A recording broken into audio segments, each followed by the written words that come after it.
We're going back to Jurassic World, this time as a standalone sequel with new characters and a new director. Let's talk Jurassic World Rebirth.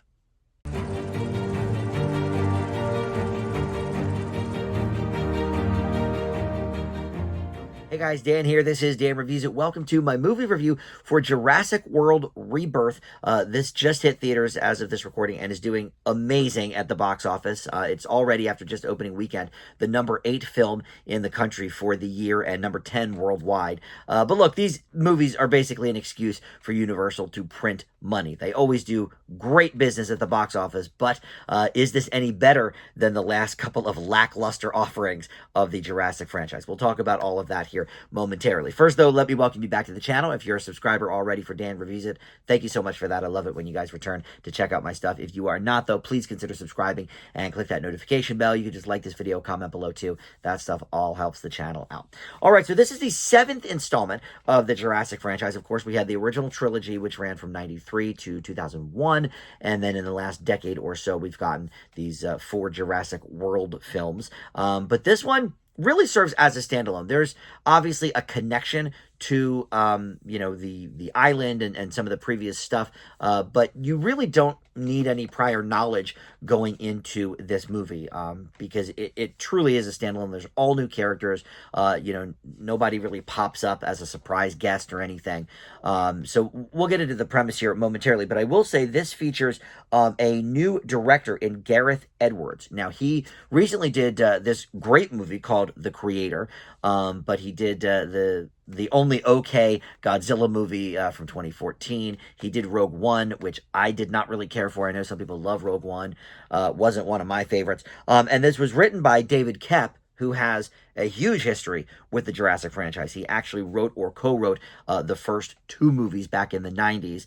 He hasn't really had anything to do with recent films, but this was a bit of a surprise when I learned it was written by him, because he wrote one of my favorite movies of the year, Black Bag, which was a Steven Soderbergh film. And that was very dialogue heavy and had really interesting twists. So it's interesting to me that he wrote this movie, which lacks in all of those areas.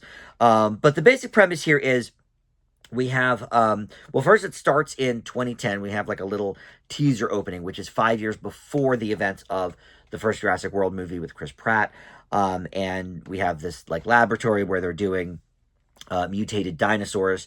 And I think, if I'm remembering this right, I think it's on the actual like site of the original Jurassic Park film. But so we flash forward now to sort of present day, but I believe it's actually 2027 is when this movie takes place, but present day enough. And the Earth's climate has become uninhabitable and inhospitable to these creatures that we've sort of brought into the real world in the last couple of movies. But we have this executive at a pharmaceutical company who is played by Rupert Friend, and he wants to recruit this ex-military covert ops mercenary, basically, played by Scarlett Johansson, and he wants her to collaborate with paleontologist Dr. Henry Loomis, who is played by Jonathan Bailey. And basically, they're trying to extract some biomaterial from 3 specific dinosaurs, one from land, one from sea, and one from the air. And they hold, when together, they apparently hold the key to a new heart disease treatment to save, tens of millions of lives or whatever. And so Scarlett's character, Zora, she, gets some of her old bandmates back together, including Mahershala Ali playing Duncan. We have, who else? Ed Skrein, Bashir Sylvain, and Philippi Velge. And then we also meet, so while they're out, we also meet this family of, a father, 2 daughters, and the older daughter's boyfriend. And they are led by Manuel Garcia Ruflo. Or something like that, and they get shipwrecked, and so Scarlett's team, Zora's team, whatever, goes and finds them, and all right, so that's the basic premise of the movie, and then they all get on the island together. So this is certainly a movie in the Jurassic franchise. There's no doubt about it, even though you don't really need that prior knowledge, but it is about dinosaurs and people being together and for better or worse, and dinosaurs attacking those people, etc., etc. But this movie is plagued with so many problems. Now, currently, my least favorite in the franchise is that second Chris Pratt movie. I think that was Fallen Kingdom.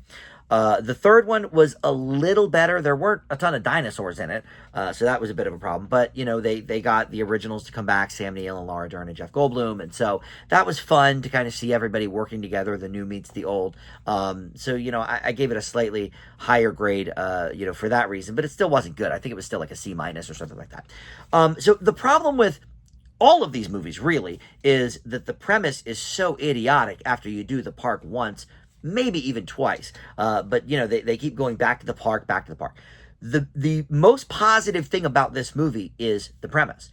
For once, they're not going to a park to, roam with the dinosaurs and help hang with them and recreate them and whatever. They're not doing that. There's actually a completely separate reason for these characters to go hang with the dinosaurs and, try and, in this case, get some material from them.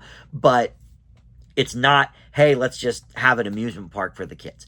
So I will give the movie credit for that one thing, because that by far is the most interesting thing about it. I wish that there was a more interesting script to go with it and interesting characters and any sort of tension. I mean, this is a movie where it was so obvious who was going to get killed and in what order, that there was almost no mystery element or intrigue to what is actually going to happen to these characters. And then on the other side, you've got this family who couldn't be more annoying. I mean, each person is more annoying than the last. The two young female actresses are terrible.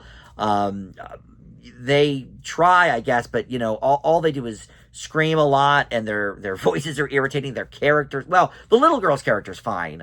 She's just not that good of an actress. The older girl and her boyfriend are so annoying. The boyfriend is designed to be annoying, and then to redeem himself later on in the film.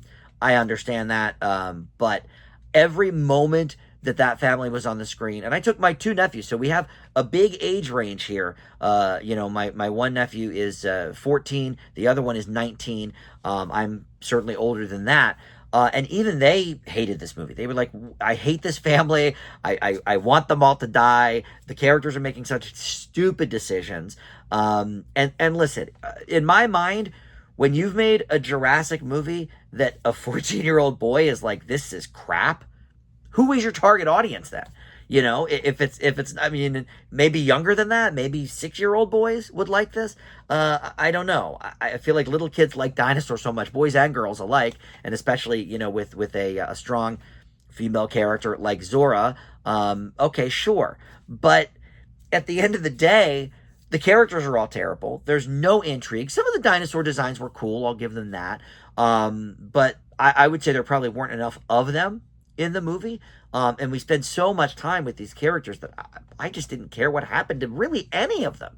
Maybe Scarlett Johansson, because I like her, and Mahershala Ali, I like him. I like them as actors. But did I really care if their characters lived or died? I didn't.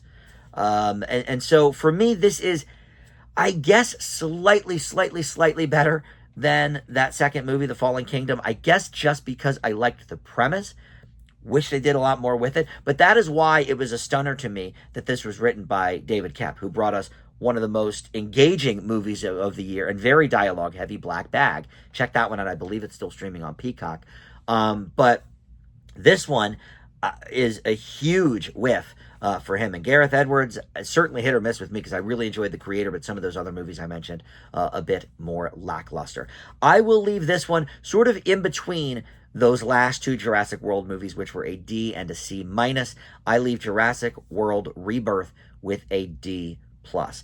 But don't they open the door for a sequel in the last scene? They certainly do. So, as I said, Universal just prints money with these movies. So I'm sure we will get another one in the works at some point soon. But for now, we've got this one, and I would give it a pass. All right, thanks for watching Dave Reviews It. I will see you next time.